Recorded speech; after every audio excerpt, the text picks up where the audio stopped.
एक गांव में एक आलसी आदमी रहता था। वह इतना आलसी था कि वह अपना कोई भी काम समय पर नहीं करता था। वह अक्सर सुबह देर तक बिस्तर में पड़ा रहता और फिर जब उठता तो कभी यहाँ बैठता, कभी वहाँ बैठता, कभी इससे बातें करता तो कभी उससे बातें करता, कभी बच्चों के साथ खेलने लगता तो कभी सुबह सुबह ही गैर जरूरी काम करने लग जाता। तो इस तरीके से वह अपना सुबह का समय व्यतीत कर देता और फिर जब दोपहर नज़दीक आने लग जाती तो सोचता कि अब तो दोपहर होने वाली है, इसलिए स्नान करके पहले भोजन कर लेता हूँ, फिर काम करूँगा। फिर जब वह भोजन कर लेता तो सोचता अभी थोड़ी देर आराम कर लेता हूँ, फिर काम में लग जाऊँगा। जब वह आराम करने के लिए लेटता तो उसे नींद आ जाती और वह 1.5-2 घंटे की गहरी नींद में चला जाता।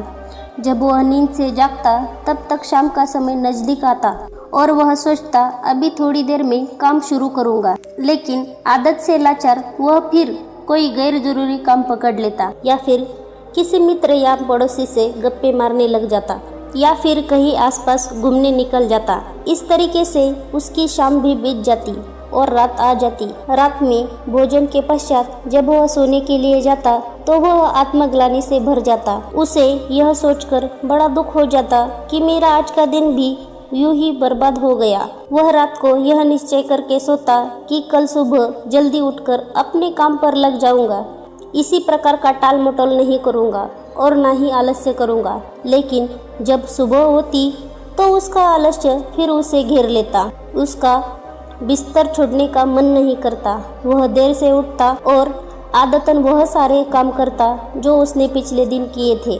इस तरीके से वो आलस्य और टाल मटोल के चक्र में फंस चुका था। ऐसा नहीं था कि वो कुछ करना नहीं चाहता था या फिर आलस्य के इस चक्र को तोड़ना नहीं चाहता था। वह कई बार आलस्य के इस चक्र को तोड़कर अपने महत्वपूर्ण काम करने में जुट जाता था, लेकिन वह अपनी इस आदत को लंबे समय तक कायम नहीं रख पाता था और फिर से अपनी पुरानी टाल मटोल की आदत में फंस जाता था। उसके इस आलस्य और काम को टालने की आदत से उसके साथ साथ उसके घर वाले भी बहुत परेशान थे, क्योंकि वो उन कामों को भी टालता रहता था जिससे उसका घर चलता था। खेती एकमात्र उसके इनकम का स्रोत थी, लेकिन वह खेती के कामों में भी टाल मटोल करता रहता। वह ना तो समय पर जुताई खुदाई करता, ना ही फसलों की सही से देखभाल करता और ना ही समय पर फसलों को पानी देता, जिससे उसकी फसल औरों के मुकाबले कम होती थी और वो उससे इतनी आय नहीं कर पाता था जिससे उसका घर का खर्चा आसानी से चल सके।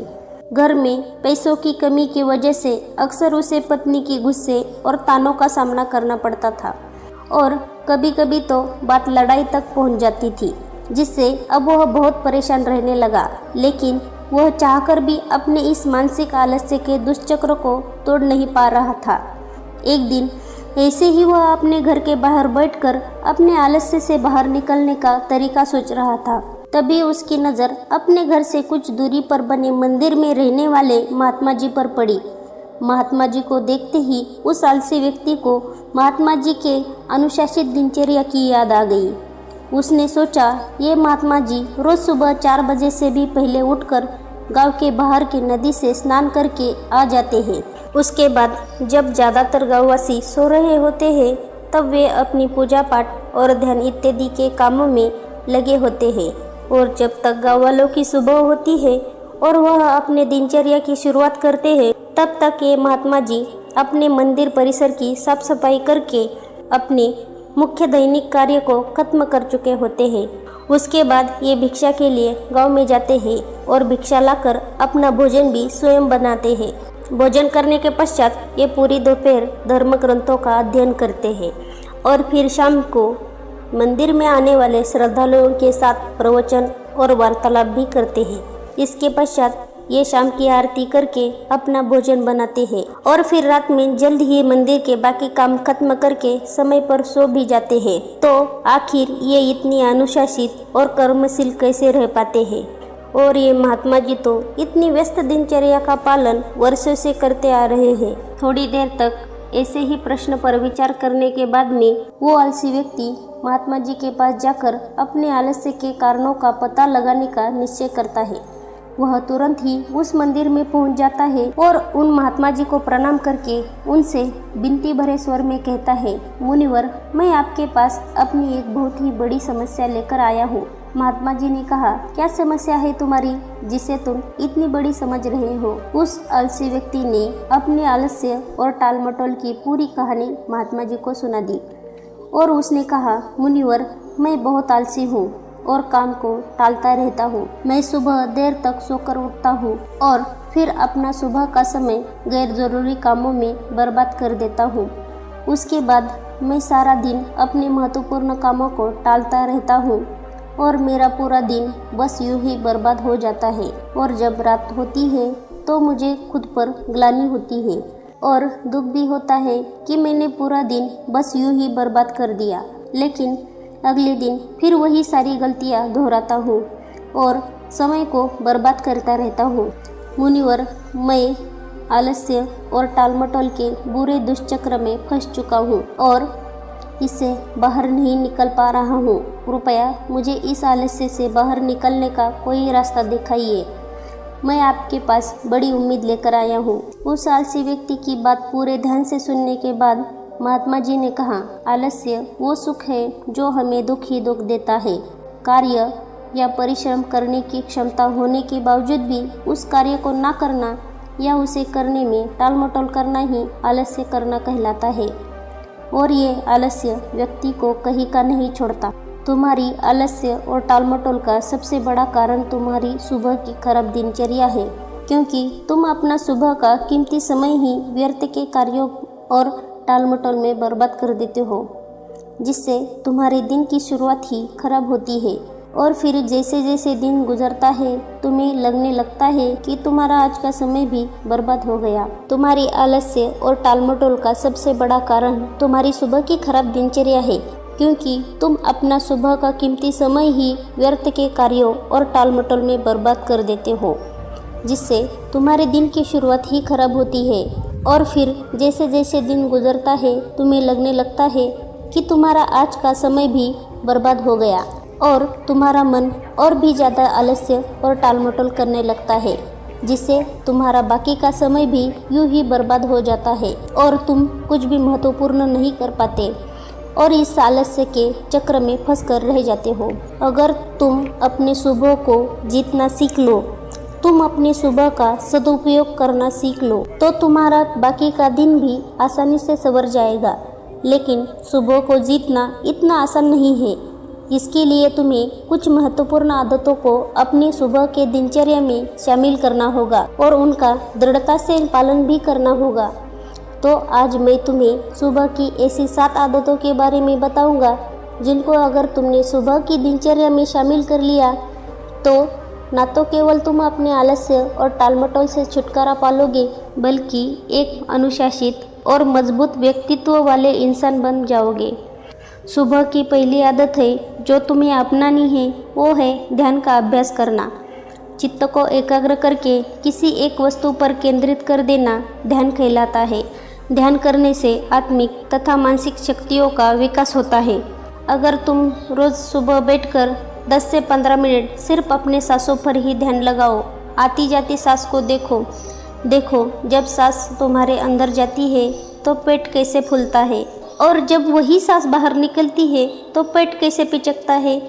देखो सांस पेट से चल रही है या सीने से, सांस दाई नाक से ज़्यादा चल रही है या बाई नाक से। तुम जब अपने सांसों के प्रति जागरूक हो जाओगे तो यही ध्यान प्रक्रिया बन जाएगी और इस आदत को अपनाकर तुम्हारे अंदर जागरूकता और एकाग्रता बढ़ेगी। तुम देखोगे कि तुम पूरे दिन शांत, प्रसन्न और जागरूक रहोगे। तुम जो भी काम करोगे उसे पूरी एकाग्रता के साथ करोगे और तुम्हारे लिए वर्तमान में रहना बहुत आसान हो जाएगा। तो ये बहुत ही आसान लेकिन बहुत ही ज़्यादा प्रभावशाली आदत है, इसीलिए इसे ज़रूर अपनी सुबह की दिनचर्या में शामिल करो। सुबह की दूसरी आदत है धन्यवाद प्रकट करना। सुबह का माहौल शांत और खुशनुमा होता है। इस समय प्रकृति में अलग ही पवित्रता और ऊर्जा फैली रहती है। तो ये बिल्कुल सही समय है आभार प्रकट करने का।